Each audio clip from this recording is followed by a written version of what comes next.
Kia ora, I'm Shelby, and this is a story on John Billington. America's first recorded murderer travelled to the New World in December 1620 on the Mayflower, with his wife Eleanor, or Ellen, and their two sons John and Francis, in an attempt to escape creditors. The Billingtons caused trouble among the 102 pilgrims on board the ship, with Billington, a thug from the slums of London, labelled a, quote, foul-mouthed miscreant, close quote, and his sons troublemakers.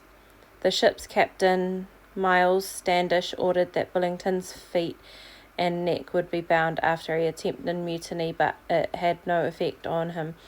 In March 1621, Billington was convicted for contempt for insulting Captain Standish, but escaped punishment after begging for mercy.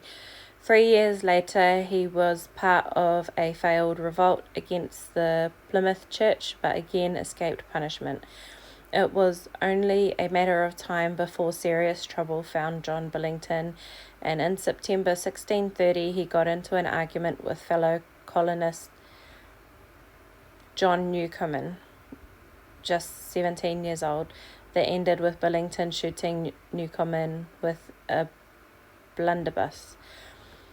Quote, the poor fellow, perceiving the intent of this Billington, his mortal enemy, sheltered himself behind trees as well as he could for a while, but the other, not being so ill a marksman as to miss his aim, made a shot at him and struck him on the shoulder, which he then died soon after, close quote, wrote William Hubbard in A General History of New England from the Discovery to MDCLXXX, published in 1680. But of the aftermath, Billington was tried by jury, hoping that, quote, either for want of power to execute for capital offences or for want of people to increase the plantation, he should have his life spared. But justice otherwise determined and rewarded him the first murderer of his neighbour there, the deserved punishment of death for a warning to others, close quote. He was hanged on Thursday, 30th of September 1630, and his corpse left to rot.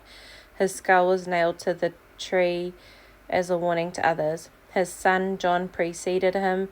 His other son Francis married Christian Penn Eaton, the widow of Mayflower passenger Francis Eaton.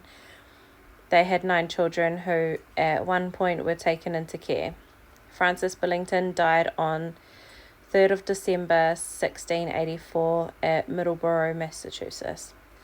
And this is just a quick depiction that I could find of him. Hope you enjoyed that story. Please stay safe and subscribe.